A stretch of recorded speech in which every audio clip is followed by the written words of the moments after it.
मैं राहुल यादव एक बार फिर आप लोगों का एक्सेस इंस्टीट्यूट कानपुर पर स्वागत करता हूं। और देखो, जिन लोगों ने अभी तक हमारे चैनल को सब्सक्राइब नहीं किया है वो सब्सक्राइब कर लें और ज़्यादा से ज़्यादा लोगों को शेयर करें। एसएससी मैथमेटिक्स के मॉक टेस्ट की श्रृंखला में हमारा ये आज 8वां टेस्ट है और पहला सवाल है आपका, दो संख्याएँ 63 और 77 हैं जिनका में से 7 है, उनका लैसे ज्ञात कीजिए।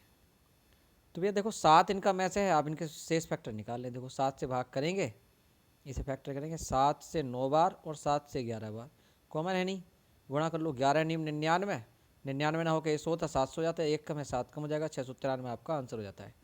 बढ़ेंगे देखो अगले सवाल की तरफ। सवाल नंबर है आपका 42। एक स्कूल में 1400 छात्र हैं, उनमें से 25% चश्मा लगाते हैं और चश्मा लगाने वालों में 2/7 लड़के हैं। स्कूल में कितनी लड़कियां चश्मा लगाती हैं? जो 25% है 1400 का, आप काउंट करेंगे। 25% का मतलब होता है 1/4। 25% की आप फ्रैक्शन निकालें तो वह आती है 1/4। 4 से भाग कर लो, 4 तिया 12, 4 पंजे 20, तो 350 बच्चे हैं आपके जो चश्मा लगाते हैं। उसमें 2/7 लड़के हैं, तो कितने हो गए? शेष बचे हुए 5/7 लड़कियां हो गई। 7 से 50 बार और 50 पंजे होता है आपका 250 आपकी लड़कियां हो गई इसमें। ठीक है, देखो बढ़ते हैं अगले सवाल की तरफ। सवाल नंबर 43। एक इंजीनियरिंग छात्र को उत्तीर्ण होने के लिए 45% अंक हासिल करने होते हैं, उसे 54 अंक मिलते हैं और वह 36 अंकों से अनुत्तीर्ण हो जाता है। इस परीक्षा में अधिकतम अंक कितने हैं? तो यह 45% अंक लाने हैं, उसने 54 अंक मिलते हैं और 36 से पहले, तो 54 और 36 जोड़ लो आप, कितना हो गया? 90। 45% बताता है 90 को, तो 1% आपका बताएगा 2 को, तो आपका टोटल 100 किसे बताएगा? 200 को। ठीक है, बढ़ते हैं अगले सवाल की तरफ। सवाल नंबर है आपका 44। तो देखो, एक कक्षा में 30 लड़कों की औसत आयु 10 वर्ष है, उनके एक शिक्षक की आयु मिला ली जाए तो औसत आयु 1 वर्ष बढ़ जाती है। शिक्षक की आयु कितनी है? 30 लड़के थे, एक शिक्षक आ गया, ठीक है, तो 31 हो गए। 1 वर्ष सबकी बड़ी है, तो 31 वो हो गई और 10 वो, 41 वर्ष का शिक्षक है। अगर आप नहीं समझे तो 30 गुणा 10 कितना हो गया? 300। अब एक शिक्षक आ गया, तो 31 गुणा 11, और 11 ही का ना 11 का 1 हासिल हुआ 3, 11 तिया 33 और 1, 11 तिया 33 और 1 34, घटा लो 300 में 341, कितना? ये 41 वर्ष। ठीक है, बढ़ेंगे सवाल नंबर 45 की तरफ। दो संख्याओं का औसत 8 और अन्य 3 संख्याओं का औसत 3 है, पांचों संख्याओं का औसत बताएं। दो संख्याओं का औसत 8, अन्य 3 संख्याओं का औसत 3 है, पांचों का औसत पूछा है आपसे, तो 8 दूनी होता है आपका 16, अन्य 3 का है आपका 3, तो 3 तिया 9, 16 3, 16 9 25 और 5 से भाग करेंगे तो आ जाएगा आपका 5। ठीक है, आपका हो जाता है 5। बढ़ते हैं अगले सवाल की तरफ। x अनुपात x बराबर 1/3, तो x के बटे में बाई ठालाओ, 1/3 हो गया। ये जेड ठाओ, बाई के बटे में ठालाओ। अब आप इस तरह से x y और z का रेशियो निकालो। x का मान 1 तो y का 3, और y का 1 तो z का 2। एक ही का ना 1, तो 1 और 1 तिया 3, 1 3 6 आपका हो जाता है, या खाली स्थान भर लो यहाँ से 3, और यहाँ भरोगे आप तो 1, एक ही का ना 1, 3 ही का ना 3, 3 दूनी 6। ठीक है, बढ़ेंगे सवाल नंबर 47 की तरफ। 47 है आपका, 782 रुपये की राशि को 3 भागों में बांटा जाता है, 1/2, 2/3 और 3/4 के रूप में। तो पहला भाग क्या होगा? 2 3 4 का एलसीएम हो जाता है 12, 12 से गुणा कर लो इन तीनों में। ठीक है भैया, तो 4 तिया 12, 3 तिया 9 आ गया, और 3 चौक 12, 3 चौक 12, और 4 धुनी आपका 8 हो जाता है इसका। ठीक है, और 2 से ये 6 बार, 6 8 9 के रेशियो में आप इन्हें बांटेंगे। 6 8 14, 14 और 9 होता है आपका 23, और 23 बताता है आपका 782 को, तो 23 से भाग कर लो। 23 तिया 69, बचा कितना आपका? 9 हो गया 92, 23 चौक 92, 1 यूनिट बताता है 34 को। तो पहला भाग पूछा है, पहला भाग है 6, गुणा कर लो, 6 चौक 24 का 4 हासिल 2, 6 तिया 18 और 2 20, 204 रुपये हो जाता है। ठीक है, बढ़ेंगे अगले सवाल की तरफ। सवाल नंबर है आपका 48। तो देखो, ए एक कार्य 10 दिन में कर सकता है और बी अकेला उसी कार्य को 15 दिन में कर सकता है। यदि दोनों मिलकर कार्य शुरू करें तो कार्य कितने दिन में समाप्त हो जाएगा? 10 और 15 का आप एलसीएम लोगे तो 30 आएगा, और 10 से 3 बार और 15 से 2 बार, 3 2 5 से भाग कराओगे तो टोटल आपके 6 दिन हो जाते हैं। देखो पहला ही ऑप्शन हो जाता है आपका। ठीक है, देखो बढ़ते हैं अगले सवाल की तरफ। सवाल नंबर 49। एक टैंक का 1/3 भाग भरे होने पर उसमें 240 लीटर पानी और आ जाता है, तो आधा भरे होने पर उसमें कितना पानी आएगा? टोटल अगर 3 है तो 3 में से 1 भरा हुआ है, कितना खाली है? 2 मेरे अकॉर्डिंग। सवाल कहता है 240 भर जाएगा इसमें, तो 2 ही कना 2, 2 ही कना 2, 2 दूनी 4, 1 बता रहा है 120 को, तो टोटल 3 बताएगा आपका 360 को, लेकिन वो पूछ रहा है 1/2, 2 से भाग कर लो, 2 से हो जाएगा 180 इसका आधा। ठीक है, बढ़ेंगे सवाल नंबर 50 की तरफ। गौतम 12 किलोमीटर प्रति घंटा की चाल से कार्यालय जाता है और 10 किलोमीटर प्रति घंटा की चाल से वापस आता है। उसकी औसत चाल, जब दो समान दूरी अलग अलग चाल से तय की जाए तब औसत चाल होती है 2x y upon x plus y. तो पहली चाल थी आपकी 12 और बाद में वापसी की थी 10। 12 और 10 कितना होता है? 22। जोड़ने के बाद 2 से भाग करोगे ये 11 बार, 12 दहाई 120 बटे 11, 11 दहाई 110, तो 10.9 के आसपास आपका ऑप्शन आ जाता है आपका ये। ठीक है, बढ़ते हैं अगले सवाल की तरफ। सवाल नंबर 51। उन्होंने कहा 72 किलोमीटर प्रति घंटा की गति से चलने वाली 160 मीटर लंबी ट्रेन एक विद्युत खंभे को पार करने में कितना समय लगेगी? तो दूरी बराबर होता है चाल गुणा समय, ये मीटर में है किलोमीटर में है तो इसे 5/18 से गुणा कर ली। अब आपका समय यहाँ से फाइंड हो जाएगा। 18 चौक 72 और 4 पंजे 20 और 20 अट्ठे 160, तो भैया 8 सेकंड लगेंगे। ठीक है, बढ़ेंगे सवाल नंबर 52 की तरफ। 3000 रुपये की राशि पर 12% वार्षिक के साधारण ब्याज पर 1080 रुपये का ब्याज कितने वर्षों में मिलेगा? तो भैया 1080 रुपये का ब्याज मिला है आपको 3000 पर, और रेट है 12, समय पूछा है टी। अबे यार 1 सेकंड भाई, देखो अच्छा ये वाला था, 1 सेकंड भैया, देखो बैक बटन पे हाथ चला गया था इसलिए वो बैक हो गई थी। तो देखो 3000 रुपये की राशि पर 12% वार्षिक साधारण ब्याज पर 1080 रुपये का ब्याज कितने वर्षों में मिलेगा? तो भैया 1080 रुपये का ब्याज है आपका और रुपये हैं आपके 3000, दर है 12 और समय क्या है आपको नहीं पता, टी मान लिया, बटे 100, 2 जीरो से ये 2 जीरो, इस जीरो से ये जीरो, और 12 नीमा होता है 108 और 3 तिया होता है 9, तो भैया 3 वर्ष का समय आपका आ जाता है। तो देखो बढ़ेंगे अगले सवाल की तरफ। एक टैप रिकॉर्डर को 1040 में बेचने पर एक व्यक्ति को 4% का लाभ होता है। यदि वह इसे 950 रुपये में बेचे तो उसे कितने परसेंट की हानि होगी?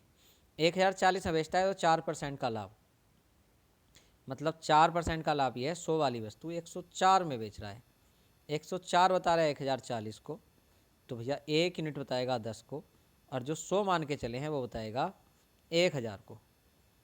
अब 1000 वाली वस्तु कहाँ बेचे? 950 में, तो भैया 50 की हानि होगी, किस पे होगी? 1000 पे ही होगी, और परसेंटेज के लिए गुणा 100 होता है, 2 जीरो से 2 जीरो, ये 5% आपकी हानि आ जाएगी। ठीक है, बढ़ेंगे अगले सवाल की तरफ। सवाल नंबर है आपका 54।